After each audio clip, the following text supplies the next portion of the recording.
नमो सुगुरुदेव, नमो सुगुरुदेव, नमो सुगुरुदेव, नमो सुगुरुदेव, नमो सुगुरुदेव। नमो सुगुरुदेव।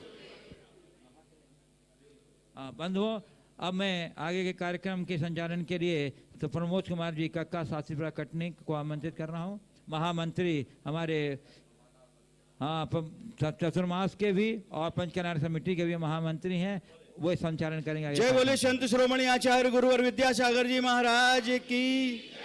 गुणायतन प्रणेता प्रखरवत्ता परम पूज्य 108 प्रमाण सागर जी महाराज की।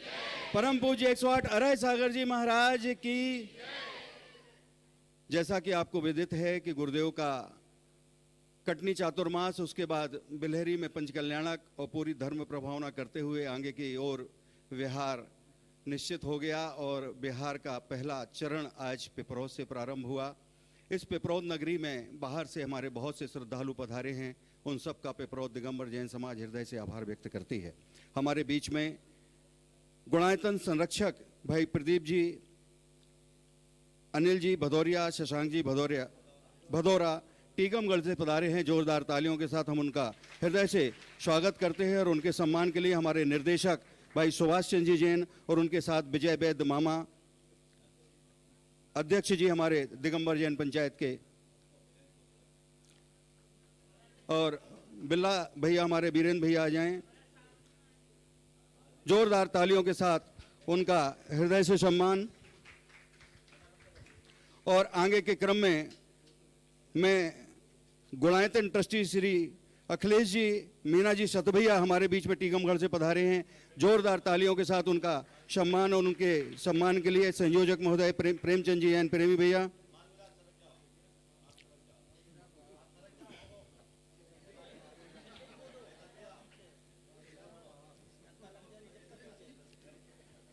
और हमारे बीच में सवाई सिंघई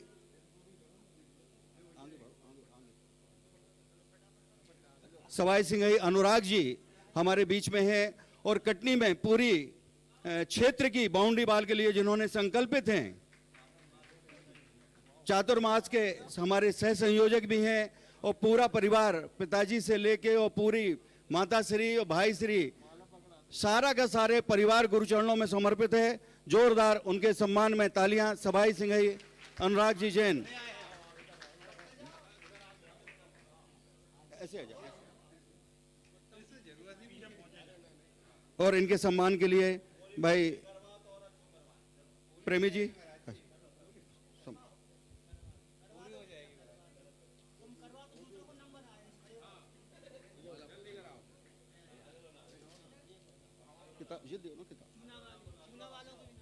और आगे के क्रम में मैं भाई प्रमोद जी जैन चूना वालों को आमंत्रित करता हूं।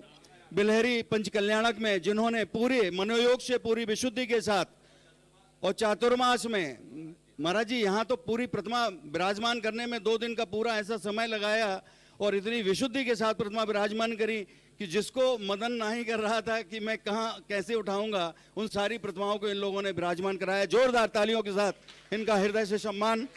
और इनके सम्मान के लिए भाई मामा जी और विजय कुमार जी वैद्य और इनके साथ इनके साथी अनिल कुमार जी जैन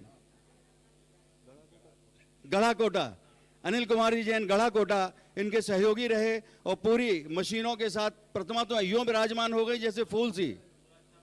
और सुरक्षा व्यवस्था में इन्होंने इतना सहयोग प्रदान किया कि वहां एक भी सामान किसी का भी ना तो चोरी गई और ना कोई दुर्घटना घटी वहां पर। ऐसा आदती इनका सराहनीय कार्य रहा और इनके सम्मान में भी जोरदार तालियां। पूरी धर्म प्रभावना समिति और पंचकल्याणक समिति इनका हृदय से आभार व्यक्त करती है और भविष्य में भावना भाती है कि आपका इसी प्रकार का सहयोग हमें प्राप्त होता रहेगा।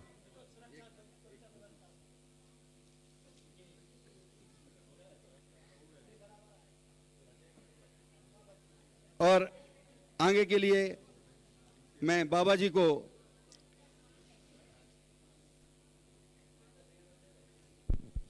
बंधुओं, बसौरा परिवार टीकमगढ़ से श्री अनिल जी प्रदीप जी यहाँ पधारे और गुणायत ये अतिशय बिलहर के नवनिर्मित जिनालय में बड़े बाबा आदिनाथ की प्राचीन प्रतिमा के दर्शन करके इतने अभिभूत हुए कि उन्होंने अपनी तरफ से प्रतिवर्ष एक विधान की स्वीकृति यहाँ करने की अपनी अनुमति दी है। हम आपकी उदारता का बहुत बहुत सम्मान करते हैं बंधु। पहाड़ी दिगंबर जैन समाज जो है, हाँ हाँ, वहीं से अपने स्थान से खड़े हो जाएं। हाथों का नारियल बना लीजिए, हाथों का नारियल बना लीजिए, वहीं से मस्तक झुकाते हुए। हाँ, बैठे बैठे। ओम ओम ओम ओम। एक बंधुओं, एक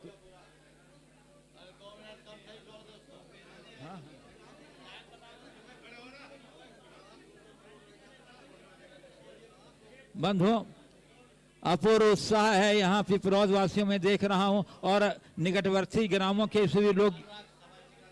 श्री सवाई सिंह अनुराग जी एक प्रश्न प्रस्तुत कर रहे हैं। नमोस्तु महाराज जी। महाराज जी, ओम बैठो बैठो। ओम ओम ओम। हाँ बोलो। नमोस्तु महाराज जी। महाराज जी, जीवन में अनुभव और यादों का क्या महत्व है? ओम ओम ओम। कृपया मेरा बहुत अच्छा सवाल है। जीवन में अनुभव और यादों का क्या स्थान है? देखिए, मनुष्य के जीवन में अनेक प्रकार के अनुभव होते हैं। हर पल एक नया अनुभव होता है, लेकिन कुछ अनुभूतियाँ ऐसी होती है जो हमारी स्मृति का विषय बनती है, और कुछ अनुभूतियाँ ऐसी होती है जिसे हम भुला देते हैं। वे अनुभव हमारे जीवन का सच्चा पाठ हमें पढ़ाते हैं, जिन्हें हम अपने स्मृति के कोष में रख लेते हैं। तो स्मृति हमारे अनुभव को उभारने में एक सशक्त माध्यम है। लेकिन जहाँ तक यादें हैं, तो यादें कोई जरूरी नहीं कि अनुभव से पूर्ण ही हो। बहुत सारे यादें केवल यादें होती हैं। अनुभव वह है जो हमें जीवन को आगे बढ़ने की प्रेरणा दे, जीवन के लिए एक अच्छा नसीहत जिससे मिले, वो अनुभव है।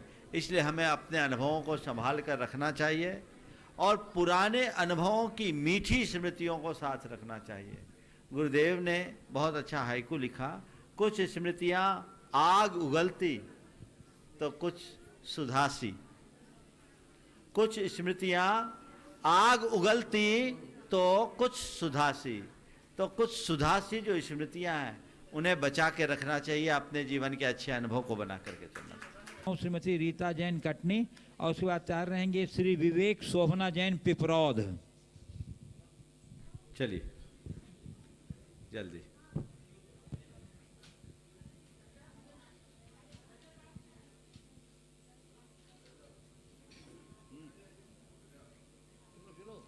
नमोस्तु गुरुदेव। गुरुदेव, मेरा प्रश्न यह है कि भारत एक अध्यात्म प्रधान देश है, तो गुरुदेव मैं यह जानना चाहती हूँ कि अध्यात्म है क्या, और हमारे भारत देश के लिए और भारत में रहने वाले व्यक्तियों के विकास के लिए अध्यात्म कितना महत्वपूर्ण है? देखिए, अध्यात्म का मतलब क्या है? आत्मनि अधि अध्यात्म। आत्म सत्ता को स्वीकार करते हुए आत्म दृष्टि के साथ जीवन जीना अध्यात्म। जहाँ व्यक्ति बहिरंग के साथ अंतरंग को संवारने की प्रेरणा पाए, उसका नाम है अध्यात्म। समझ गए? दूसरे शब्दों में कहूँ कि फोटो को संवारने की बात ऊपर की है, और एक्सरे को सुधारने की बात अध्यात्म की है। नमस्ते। श्री विवेक शोभना जैन पिपरौद, उसके बाद तैयार रहेंगे श्री अरविंद कल्पना जैन पिपरौद। बोलो। नमोस्तु महाराज जी। महाराज जी, मौन एक साधना है, तो मोह का तो मौन ले लेते हैं हम, लेकिन मन का मौन कैसे लें? जब साधना गहरा जाएगी तो मन का भी मौन होगा। जिस दिन हम ये समझ लेंगे कि पूरी प्रवृत्ति से ऊपर उठना ही मौन, बोली का मौन बहुत सरल है, मन का मौन बहुत कठिन है। लेकिन अगर अभ्यास बनाए, अंतरंग में हमारी ये बात बैठ जाए, तो हम मन का मौन साधने में भी समर्थ हो सकते हैं। नमोस्तु महाराज जी। श्री अरविंद कल्पना जैन पिपरौद, उसके बाद तैयार रहेंगी श्रीमती अंजू जैन पहाड़ी। पूज्य गुरुवर के चरणों में पिपरौद जैन समाज का बारंबार नमोस्तु नमोस्तु नमोस्तु। महाराज जी, कल तो ऐसा लग रहा था कि सोने के निवाला मेरे हाथ से निकला जा रहा है लेकिन सन 1990 से जो आपकी कृपा है हमेशा बनी रहे, ऐसे ही हम लोगों को सवाल आशीर्वाद करो, मिलता रहे सवाल। महाराज जी। हाँ, और महाराज जी 1999 में जब आप आए थे तो आपने एक लाइन बताई थी, पर में ऐसा क्या है जो परमेश्वर भूला है। हाँ। तो इसके लिए आप डिटेल में बताइए महाराज जी। रोज ही बताते, समय आएगा तो बुलाएंगे, है ना। पर का मोह ही ऐसा है जो व्यक्ति परमेश्वर को भूलता है। काश व्यक्ति निज को जाने और अपने भीटे बैठे परमेश्वर को पहचाने, तब ये काम होगा। श्रीमती अंजू जैन पहाड़ी, उसके बाद तैयार रहेंगी श्रीमती संध्या प्रवीण जैन मसौली। मझौली मथौली मझौली। अच्छा मझौली। नमोस्तु महाराज जी। महाराज जी, पहाड़ी समाज आपके पाद प्रक्षालन के लिए बहुत आतुर है। सभी आपके पाद प्रक्षालन की ओ, रास्ता देख रहे हैं। सवाल करो। महाराज जी, राजा श्रेणिक ने तो महावीर के समूहशरण में 60,000 प्रश्न किए थे, लेकिन हमारे प्रमाण सागर के क्वेश्चन का कितने सवालों का कितना प्रमाण होगा? ये तो विजय बताएगा रे, कितना हुआ। हाँ, अब तक कितने क्वेश्चन होंगे, कितने क्लिप बनाए तुमने? चलिए, 50,000 हो गए महाराज जी। खरबूजे को देखकर 6 खरबूज सालों में 50,000 से अधिक लोगों ने सवाल किए। हमारे महाराज जी के 50,000 क्वेश्चन हो चुके हैं। और खरबूजे को देखकर खरबूजा कैसे ओ। रंग बदलता है महाराज जी, एक ही क्वेश्चन है। हाँ, खरबूजे को देखकर खरबूजा कैसे रंग बदलता है, देखो ना। एक को प्रश्न पूछते देखकर जैसे दूसरे पूछने का मन बनाते रहते हैं। चलो, ओ आगे। चलिए श्रीमती संध्या प्रवीण जैन मशौली, उसके बाद मथौली मंझौली, उसके बाद तैयार रहेंगे प्रसन्न जैन मंझौली। महाराज जी के चरणों में त्रिबार नमोस्तु। महाराज जी के चरणों में त्रिबार नमोस्तु। महाराज जी, मैं जानना चाहती हूँ कि पूजा की भिन्न भिन्न प्रकार की विधियाँ प्रचलित हैं। पूजा की सम्यक विधि क्या होनी चाहिए?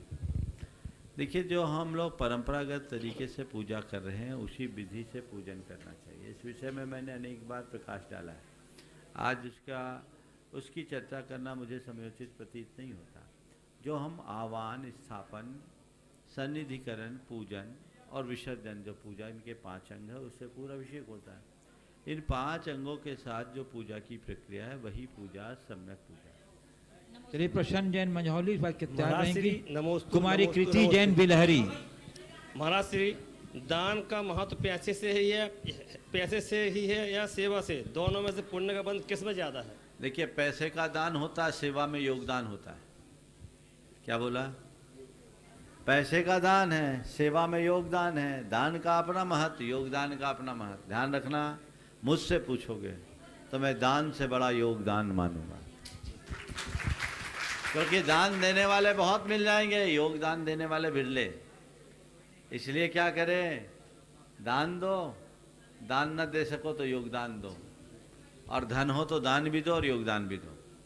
कुमारी कृति जैन नहीं है, बहुत अच्छा। चलिए कुमारी प्रेक्षा जैन, वो बाहर है, बाहर दे दो, उधर बाहर दे दो।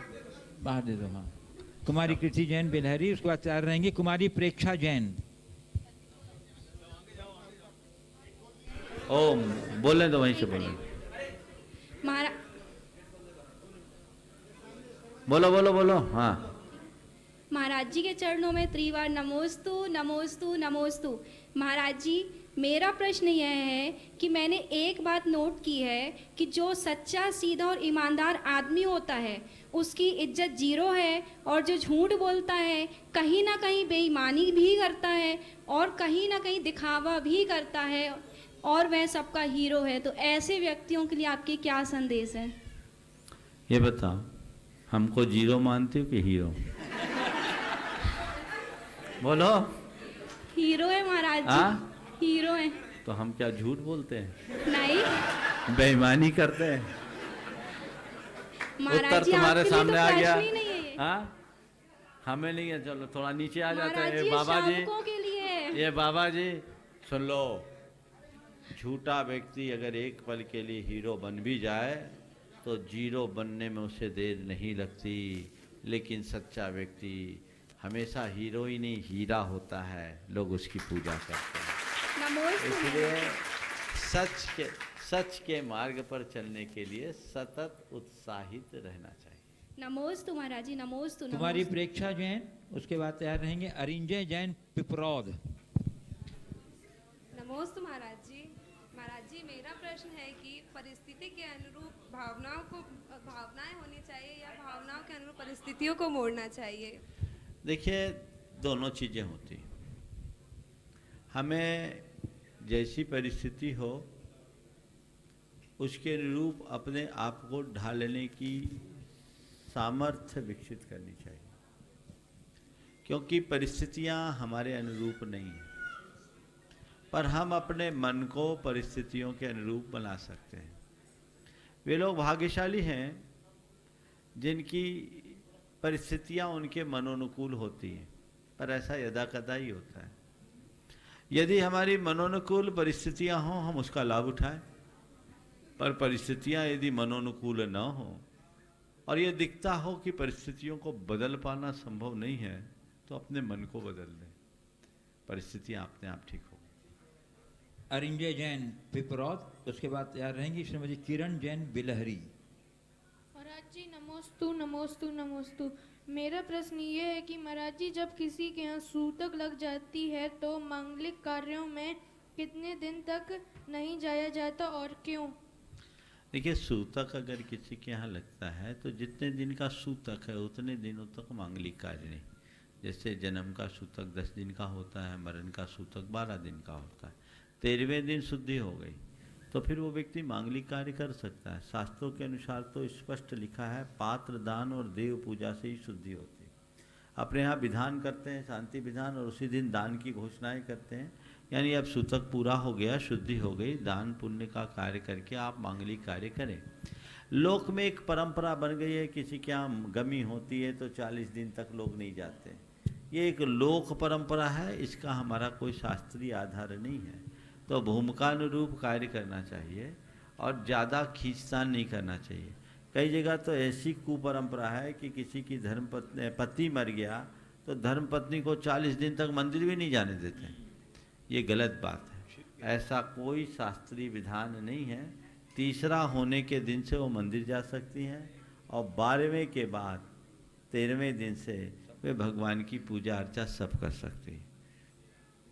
श्रीमती किरण जैन बिलहरी, स्वतः रहेंगे श्री सुरेंद्र कुमार जी जैन पिपरौद। के चरणों में बारंबार नमोस्तु नमोस्तु नमोस्तु महाराज श्री। महाराज जी मेरा प्रश्न ये है कि शरीर और आत्मा अलग अलग होते हैं। आत्मा स्वतंत्र है, लेकिन उस आत्मा का कल्याण शरीर के माध्यम से होता है, तो शरीर और आत्मा का संबंध क्या है? बिल्कुल ठीक है। दूध को तपाने के लिए बर्तन चाहिए, बिना बर्तन के दूध को नहीं तपाया जा सकता। पर तपाते बर्तन को है कि दूध को? कभी तपाया नहीं इसलिए बोल रहा हूँ। बोलो, तपाते दूध को है कि बर्तन को? हाँ, पहले बर्तन को तपाते। हे भगवान, बर्तन तपाने वाला मूर्ख है, दूध तपाने वाला ज्ञानी। दूध तपाते हैं, बर्तन तपता है। और बर्तन को भी हम दूध तपाने के लिए तो तपाते हैं। खाली बर्तन कभी तपाया है क्या? और कोई खाली बर्तन तपाए उसको क्या बोलेंगे? तो शरीर हमारे धर्म राधन का साधन है। शरीर और आत्मा की भिन्नता को समझते हुए हम शरीर का अगर सही लाभ उठाएं और कल्याण के मार्ग में लगें तो इसी के माध्यम से हम अपना कल्याण कर सकते हैं। नीतिकार कहते हैं, येनेव देहेन विवेकहीना संसार बीजम परिपोषयन्ति तेनेव देहेन विवेक भाजा संसार बीजम परिशोषयन्ति। जिस शरीर का आश्रय लेकर विवेकहीन लोग संसार के को पोषते हैं, उसी शरीर को पाकर ज्ञानी लोग, विवेकी लोग संसार बीज को सुखाते हैं। ठीक है ना? तो ज्ञान हो और शरीर भिन्न है, इस भेद विज्ञान का मतलब ये नहीं है कि शरीर को उतार के फेंक दो। दो तरह की दृष्टि है, एक शरीर के लिए जीने की, ओम। एक दृष्टि है शरीर के लिए जीने की और दूसरी है शरीर के साथ जीने की। अज्ञानी शरीर के लिए जीता है, ज्ञानी शरीर के साथ जीता है। आज एक साधु भी जो वेद विज्ञानी है भोजन लेते हैं, आप भी भोजन करते हैं। आप केवल भोजन करने के लिए भोजन करते हैं और हम दिन भर भजन ठीक चलते रहे इसलिए भोजन करते हैं। हमारा उद्देश्य ज्ञान का है, ध्यान का है, तप का है।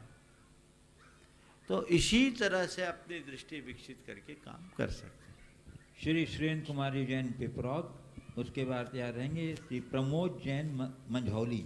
महाराज जी के चरणों में बारंबार नमोस्तु। पिपरौद समाज का नमोस्तु नमोस्तु नमोस्तु। महाराज श्री, हम लोग विधान या अभिषेक या शांति धारा करते हैं, लोग बोलते हैं कायोत्सर्ग करो। हमारा कायोत्सर्ग 3 बार नमोकार मंत्र नहीं हो पाता और लोग बंद हो जाते, मतलब तो ये वजह क्या है कि 3 बार करना चाहिए कि 9 बार करना चाहिए? 9 बार करना चाहिए। कायोत्सर्ग 27 उच्छ्वास का है, पर लोग हड़बड़ में कर देते हैं। उंगली चलाने का नाम कायोत्सर्ग मान लेते हैं, वो दोष है। नमस्ते महाराज। श्री प्रमोद जैन मंझौली मंझौली, उसके बाद अंशुल जैन मंझौली। नमोस्तु महाराज जी, नमोस्तु नमोस्तु। महाराज जी, हमारा प्रश्न है, ईश्वर और तीर्थंकर में क्या अंतर है, कृपया बताएं। ईश्वर और तीर्थंकर में क्या अंतर है? देखिए, लोक में जिस जगत पालक, जगत कर्ता और जगत संहारक ईश्वर की मान्यता है, तीर्थंकर में वैसे अनादि सिद्ध ईश्वर की कोई चर्चा नहीं। जैन धर्म के अनुसार तीर्थंकर ईश्वर है, पर वह जगत कर्ता नहीं है, वो जगत पालक नहीं है, वो कृत्य कृत्य है। जो अपने आत्मा के दुर्बलताओं को दूर कर दे वो ईश्वर है। इस अर्थ में तीर्थंकर ईश्वर है, परमात्मा है, पर वह केवल ज्ञाता और दृष्टा है। वो किसी का कर्ता धर्ता नहीं है। जैन धर्म कहता है हर आत्मा ही परमात्मा है, अप्पा सो परमप्पा। तो आत्मा ही परमात्मा है। आत्मा अपनी साधना का क्रमिक विकास करके परमात्मा बन सकता है। अंशुल जैन मसौली, उसके बाद तैयार रहेंगी नेहा जैन पिपरौद। मझौली। महाराज जी के चरणों में नमोस्तु नमोस्तु नमोस्तु। महाराज जी, क्या सिद्ध परमेश्वरी को मूल नायक नहीं बनाया जा सकता? क्या कारण है कि वो मूल नायक नहीं होते हैं? देखिए, हम 24 तीर्थंकरों के शासन में है, इसलिए 24 तीर्थंकरों के जिनालय बनाने की परंपरा है। यद्यपि अकृत्रिम जिनालयों में जो सिद्धायतन है उसके मूल नायक सिद्ध परमात्मा ही, पर हम अपने मूल आराध्य 24 तीर्थंकरों को मानते हैं। इसलिए अभी तक हमें कोई भी सिद्ध मंदिर नहीं मिला। हमें उस परंपरा का निर्वाह करना चाहिए ताकि हर बच्चे को इस बात की समझ रहे कि हमारे मूल आराध्य 24 तीर्थंकर ही हैं। श्री नेहा जैन पिपरौद, और उसके बाद तैयार रहेंगे श्री अरविंद जैन भदौरा टिकमगढ़। बुरा वक्त ज्यादा तकलीफ देता है या साथ छोड़ने वाले? बुरे वक्त में लोग साथ क्यों छोड़ देते हैं? बुरा वक्त ज्यादा तकलीफ देता है या साथ छोड़ने वाले? बुरे वक्त में लोग साथ क्यों छोड़ देते हैं, ऐसा क्यों? बुरा वक्त ज़्यादा तकलीफ देता है या साथ छोड़ने वाले लोग ज़्यादा तकलीफ देते हैं?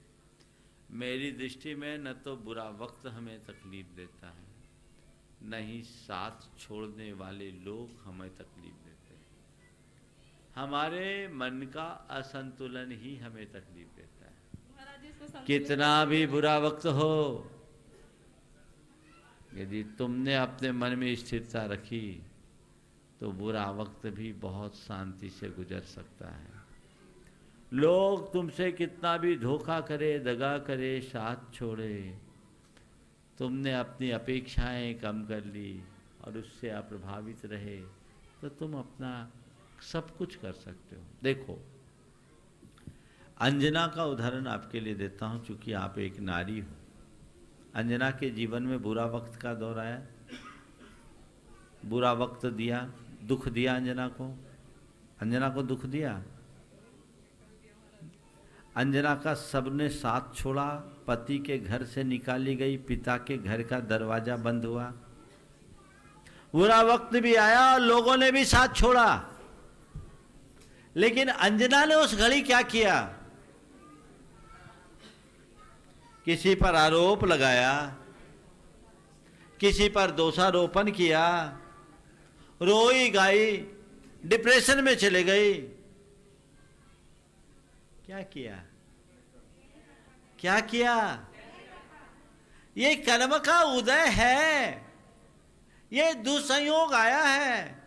ठीक है, पाप कर्म है, चला जाएगा। अब कर्म मुझसे जो खेल खिला रहा है खेल रही हूं। ये जो कुछ भी है सब ऊपर का परिवर्तन है। मेरी आत्मा का तो एक प्रदेश भी इधर से उधर होने वाला नहीं है। वक्त पर्यायों का होता है, वक्त संयोगों का होता है, वही बनते हैं और बदलते हैं, आए चले गए। ये समझ थी कि नहीं अंजना में? इसी समझ ने अंजना को ताकत दी। एक अबला होकर के भी, वह गर्भवती होकर के भी, गर्भावस्था में अपने गर्भ का भार ढोते हुए भी निर्जल वन में 9 महीने तक विचरी। कितना साहस, कितना पराक्रम। तो फिर बुरा वक्त कैसे दुख देता है? लोगों का साथ छोड़ने से दुख क्यों मिलेगा? अंदर से मजबूत हो तो कितना भी बुरा वक्त क्यों ना हो बदल जाएगा। धैर्य रखो, सकारात्मक सोचो, आशावादी दृष्टि रखो, मन में धीरज धार करके चलो और आत्मविश्वास से लवरेज रहो। कर्म सिद्धांत पर विश्वास करो।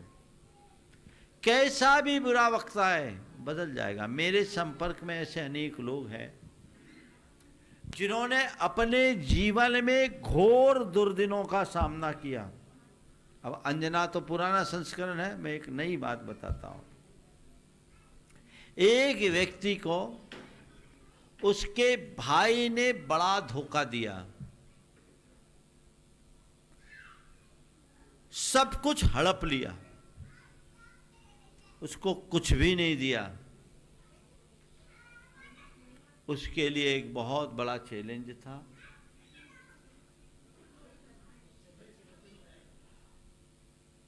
कुछ नहीं मिला, उसके लिए एक बहुत बड़ी चुनौती थी। लोगों ने बोला तुम अपने भैया पर केस कर दो। उसने कहा जिस भाई को मैंने पिता से बढ़ करके माना और पूजा, चंद संपत्ति के पीछे मैं उस पर केस करने से अच्छा मर जाना पसंद करूंगा। मैं नहीं करूंगा। ठीक है, जो हुआ हो जाने दो, ये संयोग है। आज नहीं कल बदलेगा। कर्म ने ये खेल खिलाया, ठीक है। और उस आदमी ने अपने भाई के साथ किसी तरह का दुर्व्यवहार करने की जगह मन में क्षमता रखा, सकारात्मक सोचा और ये तय किया आज से मैं अपनी नई गिनती शुरू करूंगा। आज से शुरू करूंगा। ये मेरे लिए चुनौती है। ठीक है, आज मैं 45 साल की उम्र में मुझे ये करना पड़ेगा, करूंगा, पर अभी मुझ में क्षमता है, मादा है।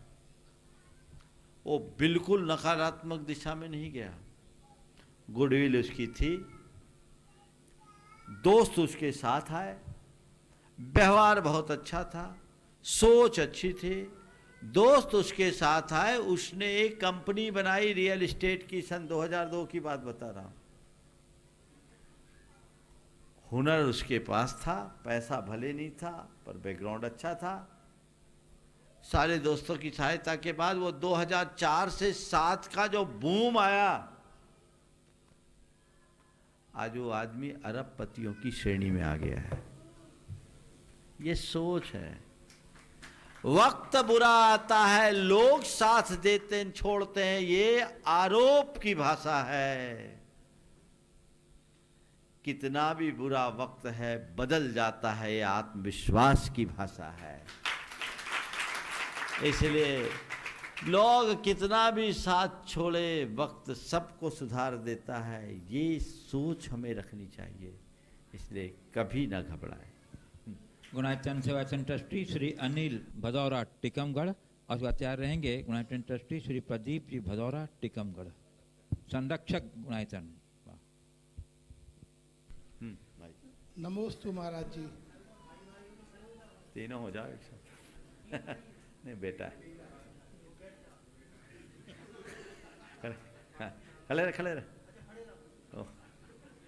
हाँ, बोलो।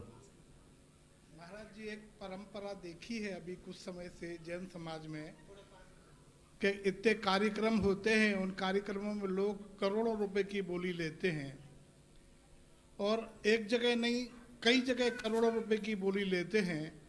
उसके बाद जबकि वो द्रव्य निर्माल्य द्रव्य हो जाती है, उसके बाद भी सालों साल निकल जाते हैं, देने का नाम नहीं लेते हैं। इसके लिए क्या करना चाहिए, क्या उपाय है, क्या सोचना चाहिए?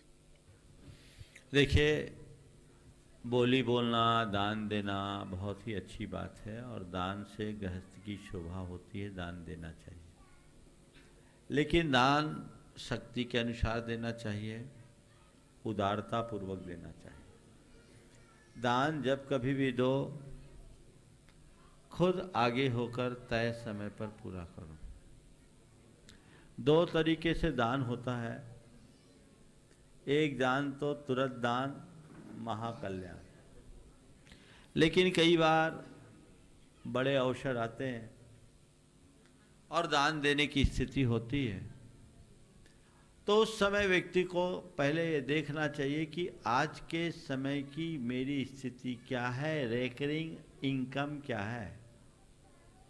अपनी रेकरिंग अर्निंग को देखे और ये देखे कि आज मेरे पास जो मेरी आज की स्थिति में कमाई है, इस कमाई के हिसाब से चले तो इतने रुपए मैं इतने दिनों में दे सकता हूँ। तो आप कभी भी हो, ऐसा मौका हो तो आयोजकों से पहले बोलो, भैया मैं ये लाभ लेना चाहता हूँ, पर ये राशि मैं इतने दिनों में दूंगा, लेकिन मेरी एक कंडीशन है, मेरी आज जैसी पोजीशन रही और मैं दुनिया में रहा तो कल पोजीशन बिगड़ जाए, कौन जानता है। तो तुम कर्जे में तो नहीं जाओगे। आयोजकों को पसंद आए तो देगा, अवसर देंगे, नहीं है तो मत लो, आप अनुमोदना करो। और दान बोलने के बाद आपको चाहिए कि सामने वाले को मांगने की नौबत ही ना आए, आप खुद आगे होकर के दान दो। मेरे संपर्क में ऐसे अनेक लोग हैं जो दान बोलते हैं और जितना भी टाइम लगता है उतने दिन का ब्याज भी जोड़ के देते हैं। उत्तम दान ये है। और दूसरे कई ऐसे लोगों को भी देखा है कि वे उनसे दान वसूलने में आयोजकों की चप्पलें घिस जाती, और कई तो ऐसे हैं कि बोल करके पलट जाते हैं। ऐसा करना महा अनर्थकारी है। आज बहुत दिन बाद ये सवाल आया है, मैं इस पर कुछ और प्रकाश डालना चाहता हूं। मैं 2-3 अनुभव आप सबसे बताना चाहता हूं कि इस तरह का कृत्य करना हमारे लिए कितना हानिकारक होता है। आपने जो कुछ भी दान घोषित किया है, स्वीकार किया है, वह दान अब निर्माल्य हो गया। हमारे शास्त्रों में निर्माल्य को अनुपसेव्य कहा, इसका सेवन करने से दुर्गति का कारण बताया। जिन धार पैथा जिन पूजा बंधन निमित्त विशेष धनम, जो भुंजई सो भुंजई निरी गई ये सुईरम दुखम, पुत्र कलत्त विदूरो दारिद्रो पंगु मूक बहिरंधो, चांडालादि कुजादो जिन पूजादि दब्बहरो। जीर्णोद्धार का पदार्थ जिन पूजा बंधन आदि के निमित्त से अर्पित संकल्पित विशेष धन का जो भोग करता है वह दीर्घ काल तक नरक गति के दुखों को भोगता है। कदाचित मनुष्य हुआ तो पुत्र कलत से रहित होगा, दरिद्री होगा, पंगु होगा, मूक होगा, बहिरा होगा, अंधा होगा और न जाने क्या क्या होगा। कौन? जिन पूजादि दब्बहरो। तो ऐसा कृत्य कभी नहीं करना, कभी भी देव द्रव्य का उपभोग नहीं करना। मैं 2 उदाहरण आप सबके लिए दे रहा हूं। मैं एक स्थान पर था, एक सज्जन मेरे पास अपने 2 बेटों के साथ आए। वे एक मंदिर के कोषाध्यक्ष थे। नाम नहीं बोल रहा हूं स्थान का, क्योंकि इससे बहुत सारी लोग अनुमान लगा लेते हैं। उन्होंने अपनी आप बीती बताई। मंदिर का उनके पास 15 लाख कैश पड़ा था। उन्होंने उसे अपने व्यापार में वापर लिया। उनका कहना, महाराज जी उस दिन से हमारा जो डाउनफॉल हुआ, हम उठ नहीं पाए। व्यापार पूरी तरह चौपट हो गया, एक मकान बिक गया, बस एक मकान शेष है। महाराज हम लोगों को समझ में आ गया कि ये सब आखिर क्यों हुआ। मुझे बताया, मैंने उन्हें प्रायश्चित दिया। उन्हें प्रायश्चित किया, अपना दूसरा मकान बेचकर सबसे पहले ब्याज समेत मंदिर का रुपया चुकाया, अपने कोषाध्यक्ष के पद से त्यागपत्र दिया। ये किसी को पता नहीं था कि रुपया पड़ा है। ब्याज समेत रुपया चुकाया, कोषाध्यक्ष के पद से त्यागपत्र दिया। ये घटना 2015 की है। उसके बाद आज उसकी स्थिति वापस ठीक हो गई। ये एक उदाहरण मैं आपको दे रहा हूं। इसी तरह एक व्यक्ति निर्माल्य का उपभोग करने का कुपरिणाम क्या होता है वो आपसे बता रहा हूं। गांव में एक मंदिर था, मंदिर की 10 एकड़ जमीन लगी हुई थी। जिनके पूर्वजों ने मंदिर में जमीन लगाई थी, बोल दिया था, पहले तो सब जबानी काम होता था, लिखा पढ़ी होती नहीं थी। वही लोग जोतते थे, वही मंदिर की व्यवस्थाएं देखते थे। अब एक बार लोगों ने कहा, भाई ये 10 एकड़ जमीन और जमीन से बिल्कुल बाईपास निकला, जमीन बड़ी कीमती थी। लोग पहले उससे बोलते थे तो टाल मटोल करता था।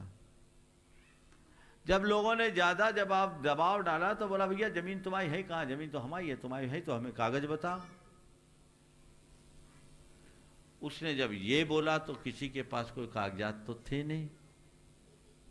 सब लोगों ने हथियार डाल दिया, भैया आप क्या कर सकते हैं।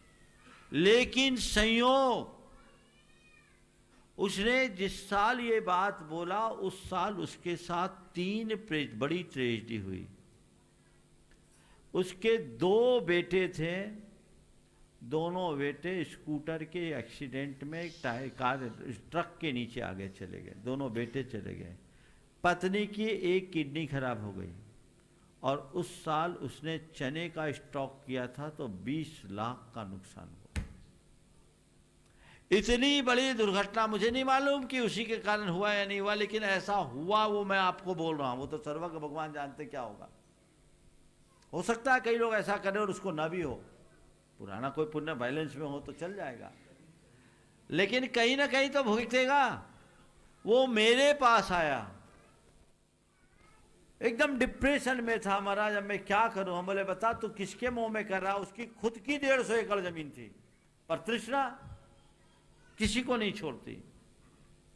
फिर मैंने उसे समझाया, उसको मैंने प्रायश्चित दिया, उसने प्रायश्चित किया, मंदिर में कुछ दान दिया, एक सिद्ध चक्र विधान भी किया और 10 एकड़ जमीन सौंपी। हमने कहा अब जो हो गया सो हो गया, आगे के लिए ध्यान रखो। अब उसके साथ उसके बेटे तो चले गए, एक बेटी बची है और पत्नी की एक किडनी अभी सलामत है, टिका हुआ है। सद्बुद्धि आ गई तो, नहीं तो पता नहीं और क्या होता। तो ऐसे अनेक घटनाएं घटती है। आप सबसे मैं कहता हूं, खासकर बुंदेलखंड के लोगों से विशेषतया कहूँगा, ये बहुत अच्छी बात है कि बुंदेलखंड के लोगों में दानशीलता बहुत तेजी से बढ़ी है, पर दान हमेशा शक्ति के अनुरूप करो। शक्ति तस्त्याग, होड़ में मत करो, दौड़ में मत करो। बोली लगती है तो कहे हाँ लगा देंगे, हो तो करो। कदाचित संपत्ति बेच के दान करने में बुराई नहीं है, पर देख लो जितना है उतना ही दान करो। और दान बोल दो तो सब बेचना भी पड़े तो पीछे मत हटो। देने से पहले सोचो और बोल देने के बाद कभी पीछे मत हटो। मैं ये बात महिलाओं से विशेष रूप से कहता हूं, अपने पतियों को समझा के रखना कि लो अच्छे से लो तो है तो पहले दो। आज बोला और लेके रखो। कई लोग तो ऐसे ही हैं, भैया हमने बोला तो देखो सुभाष भाई जैसे वे पहले लेके आते फिर बोलते हैं। ठीक है, नेचर है ऐसे ही, बहुतों का है। हाँ है नहीं, है वाले नहीं देते, दिल वाले देते हैं। बहुत लोग देते हैं, जिनको देना होता है बस ही देते हैं। तो अच्छा है, और जो ऐसी उदारता रखेगा उसी के पास तो आएगा, है ना? क्यों अनुराग? तो ऐसे ही होना चाहिए। तो कहने चलो, हाँ सब है, बहुत है, एक दो नहीं है। ये सवाल करने वाले का भी यही सिस्टम है, बोलते हैं तो देते हैं। ठीक है, तो ये चीजें हैं, हमेशा इस बात का ध्यान रखना चाहिए। कभी यहाँ सब नगद ध्यान वाले हैं, यहाँ कोई पुराने वाले नहीं हैं। तो यह कहीं पर भी हो, इसलिए मैं बोली की परंपरा को ज्यादा अच्छा नहीं मानता। और मेरा मानना है प्रेरणा देने वाला भर होना चाहिए। बिलहरी कितना बड़ा उदाहरण, इतना बड़ा पंचकल्याणक हो गया और एक भी बोली नहीं। और जिनने अपनी राशियां बोली है, सब अपने अपने निर्धारित तिथियों के अनुरूप पहुंचा भी रहे हैं। क्यों पहुंचा रहे हैं? सुबह बिना मांगे, और पहुंचा भी देना। पुण्य अपना छीन मत करना, क्या पता कल क्या हो जाए। देखो दृष्टिकोण क्या होना चाहिए। एक घटना बताता हूं। सम्मेद शिखर जी के 13पंथी कोठी में नंदीश्वर द्वीप का पंचकल्याणक था। 1960 के आसपास की घटना है। उसके कलशारोहण की बोली थी। उसकी बोली साहू शांति प्रसाद जी की ओर से 51,000 से शुरू हुई। और तभी कलकत्ता के एक साधारण किंतु समर्थ श्रावक थे सुगन चंद जी पांड्या। उनने अपनी ओर से बोली बढ़ा के 61,000 की। फिर क्या था, होड़ लग गई और वह बोली साहू शांति प्रसाद जी के नाम पर 1,11,000 में टूटी। कब की बात बोल रहा हूँ? 1960 के आसपास की बात। 60 या 68 में हुआ उनके प्रतिष्ठा, एग्जैक्ट डेट है। हाँ 60, ये शायद ये गए होंगे। हाँ तो 1960 की बात है, हम तो पैदा ही नहीं हुए थे। तो 1960 जो भी है, उनके लिए ये घोषणा हुई। ओम इधर उधर मत जाओ, हमारी बात सुनो, डिस्टर्ब। तो गड़बड़ कर रहे हो आप। मैं क्या बोल रहा था? 1,11,000 में वो बोली साहू शांति प्रसाद जी के नाम पर टूटी। साहू जी के नाम की घोषणा हुई, उनका सत्कार हुआ। 1,11,000 उस जमाने में, आज के हिसाब से हिसाब लगा लो तो कई करोड़ होगा। लेकिन तभी पांड्या जी ने 1,01,000 रुपए का चेक आयोजकों को थमा दिया। सब अचंभित, ये क्या? उन्होंने कहा आज मैं घर से सोच के निकला था कि 1,00,000 रुपये तक में यदि कलश चढ़ाने का सौभाग्य मुझे मिलेगा तो मैं लूँगा, पर मेरा उतना पुण्य नहीं था। ये सौभाग्य शांति प्रसाद जी को गया, पर मैं बोली बढ़ाने के लिए नहीं बोल रहा था। मुझे आज 1,00,000 रुपये देने का मन था, सो मैं देता हूं, इसे आप स्वीकार कीजिए।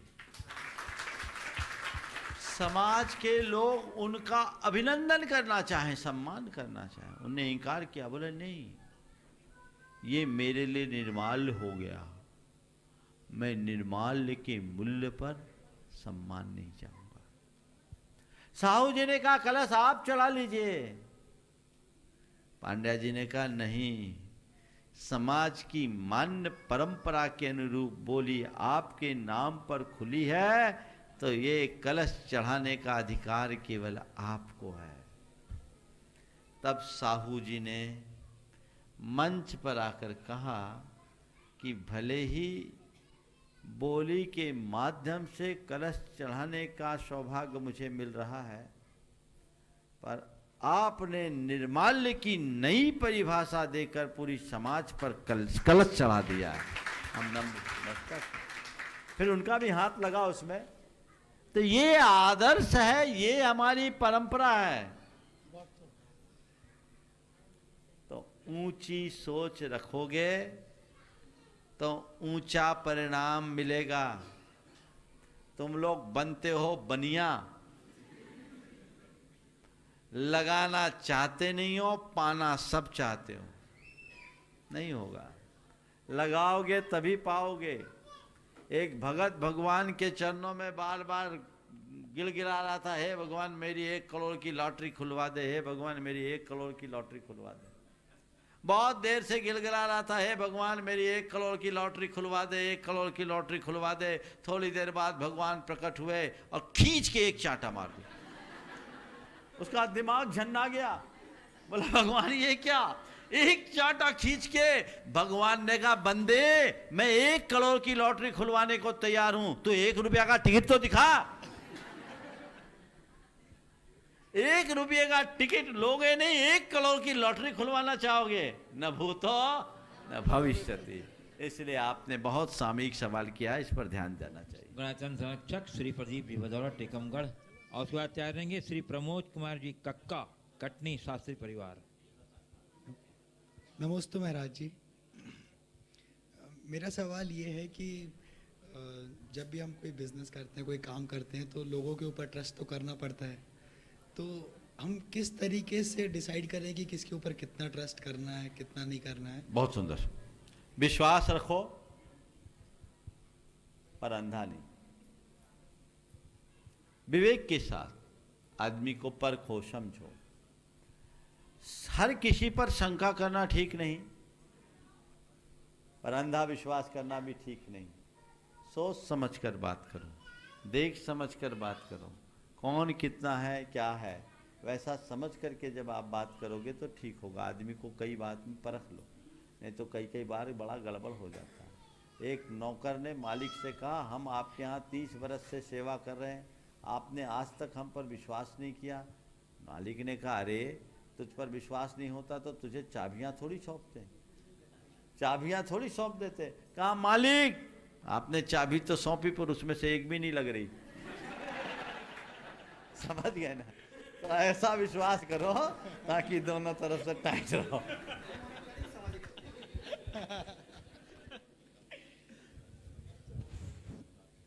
गुरुदेव के चरणों में अनंत कोटि नमोस्तु। गुरुदेव, बिलहरी में पंचकल्याणक का आभा मंडल मानस पटल पर छूटता है। आपने जो बिलहरी का भविष्य निर्धारित किया है, आपका बिहार होने के बाद भी आपकी उपस्थिति वहाँ सदा दर्ज रहेगी।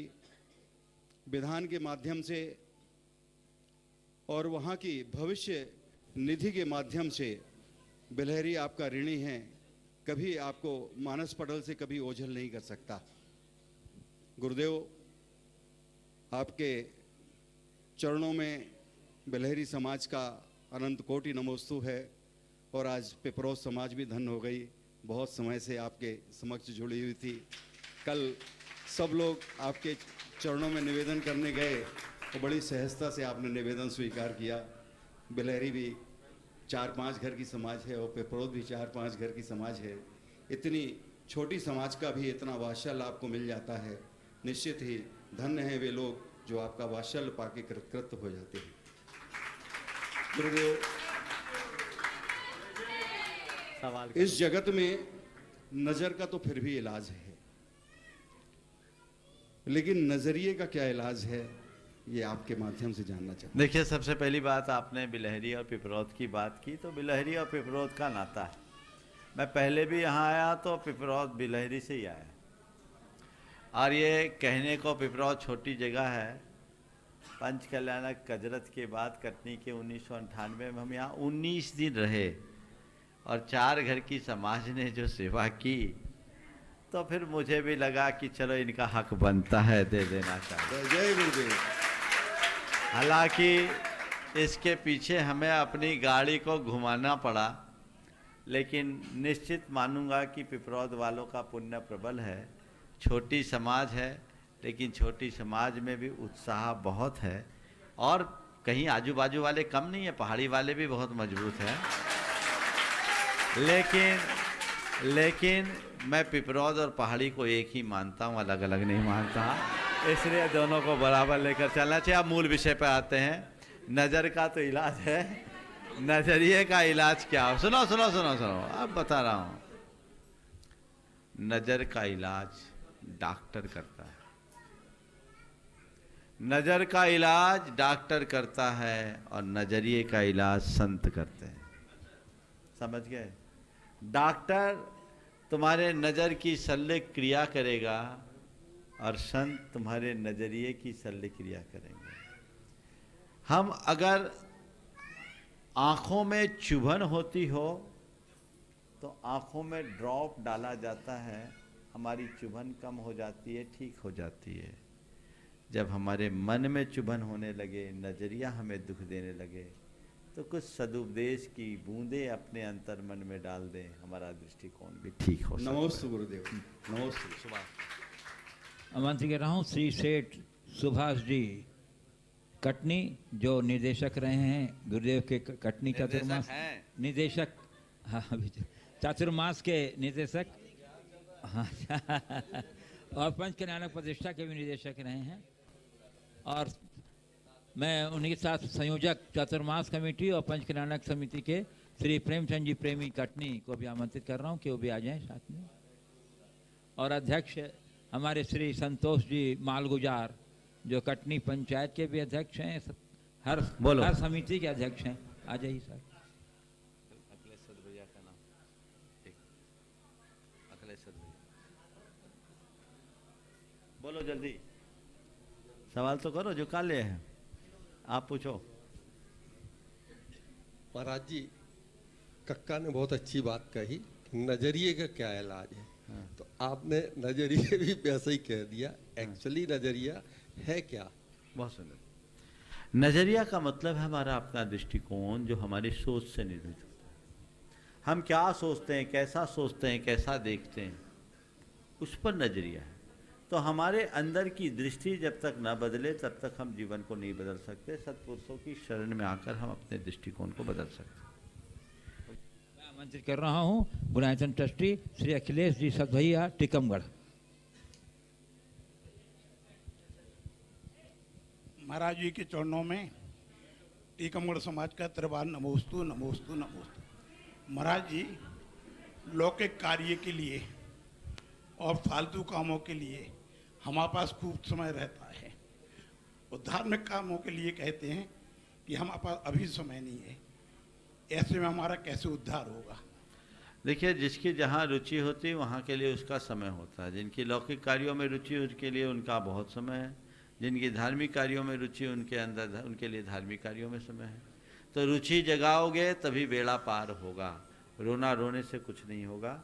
इस प्रकार आज के इस सत्र को परम पूज्य गुरुदेव के चरणों में नमन अर्पित करते हुए यहीं पर विराम। बोलिए परम पूज्य आचार्य गुरुवर श्री विद्यासागर जी महाराज।